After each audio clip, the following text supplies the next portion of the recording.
a level spot. You don't want to kind of dig or disturb. You want the aggregates and the capillaries to kind of be open so that the Symphylans have access, right? So you don't want to compact it either. And then you want a very fresh cut potato. And you want a nice straight cut so that you have a very flat surface. And then you just want contact and just kind of settle it in there. And that's about as good as you can get in my opinion. And then right, because they're going to be, if they're here and they're feeding on these plant roots or they're in this zone, they'll find that potato as long as it's not compacted and they can get up to it. So I think that's the most important thing is good soil contact, but open pores and capillaries and aggregate pathways so that they can just climb right up to it.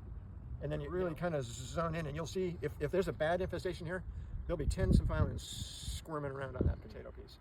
And all the counts that we did, the high numbers would be in the 30s on a potato piece like that.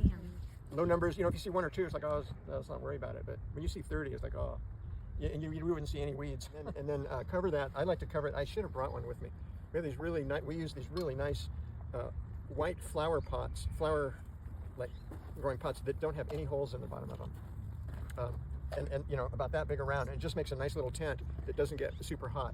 But in the absence of that, we'll use that cup. And then I would just come back in 24 hours and this would be done in the morning.